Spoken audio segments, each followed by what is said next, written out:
અમે જો પોરબંદરથી જામનગર સુધીની આજની જો અમે એક કહે ને કે પ્રવાસ ચાલુ કર્યો હોય ને અમારો ભાવ હતો આ બાપુનો. કારણ કે અમે હવાણી એવી કરી હતી ને રાતે લગભગ 3 વાગ્યા 2:30 3 વાગ્યા ટકા બાપુ એ મોજ કરી હતી નાથા બાપાના પ્રાંગણમાં ગળોએ એક આખી મજા અલગ આવી હતી. અમને અમારી જે ભાવતી વસ્તુ હતી બધી અમને મળી હતી. તો એ માટે થઈને બાપુનો ભાવ જોઈને અમારે આજ માનું કે 5-6 જણાને અહીંયા સુધી લાંબુ થવું પડ્યું. બરાબર, કારણ કે બાપુના ફોન જ એવા આવ્યા ને કે આમાંથી પછી રહેવાનું નહીં કે છેલ્લે 2 જણા તો 2 જણા તો 6 થઈ ગયા. એક ગાડીમાં 6 જણા બકરા નો ઘેટા બકરા ભર્યા હોય એમ આવ્યા. હા, કરાતા તો આગળની સીટ આપી દીધી.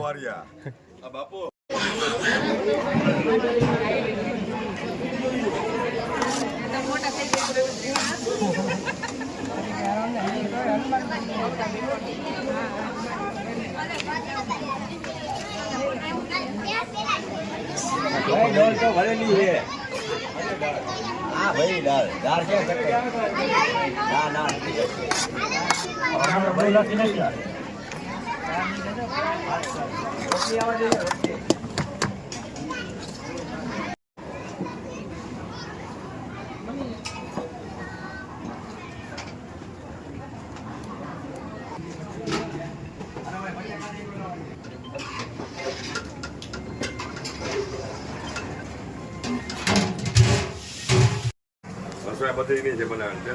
હવે એક તો જો કે મારું ફેવરિટ વસ્તુ છે રમેશ મહેતો, કે મને પોરબંદરની માલિકમાં ઓળખે રમેશ મહેતા તરીકે ઓળખે છે. તો મારું મેઇન કામ એ છે લોકોને હસાવવાનું. તો હું તમે ભજીયા બનાવો છો અને હું તમે નામ રાખ્યા છે જમાવો અનિતાબેન. તમને કહું છું તમારું ભજીયો તો જાણે જમાવટ પાડી દે એવું છે. હો બાપો બાપો. કેટલા વર્ષથી બેન કામ કરો છો તમે બાપુ વારે? મને 20 વર્ષથી આ રસોઈ કરું છું. સારું ઉતારજો. ઓ માં દેજે નું સારું વિડિયો ઉતાર.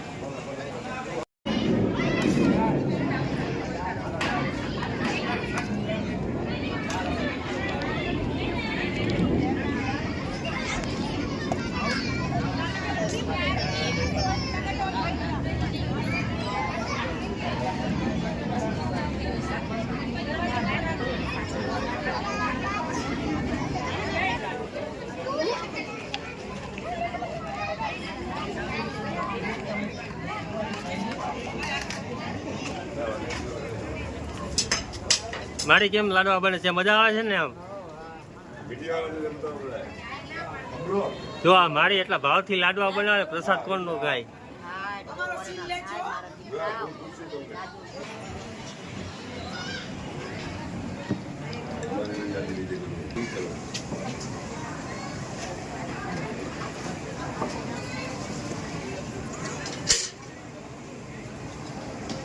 આના માટે એક બાપુ વાત હતી નાના ઘડી. રસોડાની માલિક માં ને કવિરાજ ગયા તો એની આવડા ટોપ જોયા કે આ પ્રસાદ કેમ બનતો હોય તો ટોપે કવિને જવાબ આપ્યો હતો કે લાઈ લાગીને લજવાણા ગળા સુધી થઈ ગયા કાળા. લાઈ લાગી લજવાણા ગળા સુધી થઈ ગયા કાળા. પછી આમાં વરાળ નીકળે ને વરાળ મોટા કોઠડા કરી કઈક વાતું કરે વરાળ. એ ઠાલા થઈને થલવાશે ઊંધા થઈને ઉટકાશે. કારણ કે આમને પછી ઊંધા થઈને ઉટકાઈ જાય ને તમે આથરો તો એ તપતા હોય ગરમ હોય તો એના માટે પાછો ટોપ વાત કરે કે હવે કે ભાંગી તૂટીને ભંગારમાં જવું હવે નાના નાના વાટકા થવું મોટા માર થવામાં જરાય મજા નથી બાપુ. હા, એટલે એવી વાતો છે બધી.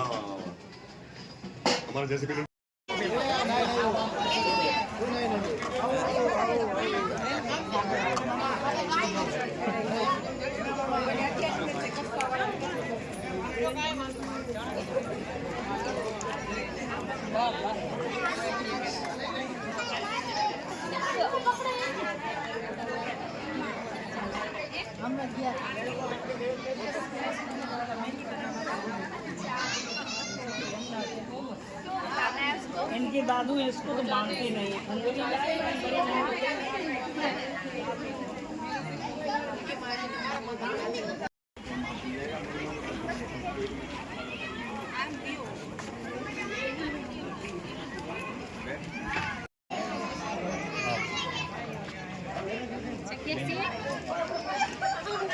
આ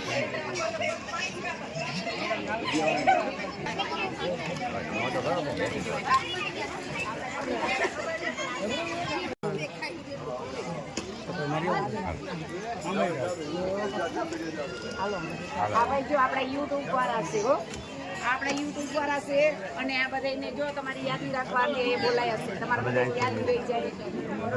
આ બધા મેરના હા એ મીઠા આખો લઈ લીધા. બધા મેર છે, આ બધા યુટ્યુબ વાળા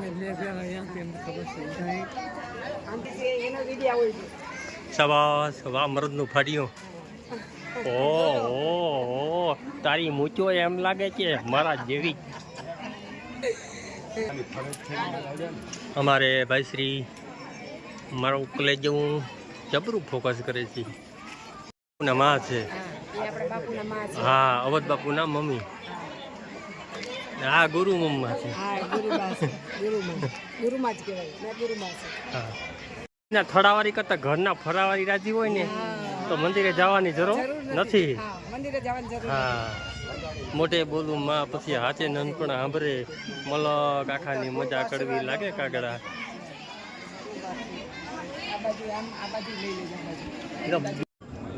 હાલો જમવા બેસી ગયા. બાપુ હાટી કારા બાપા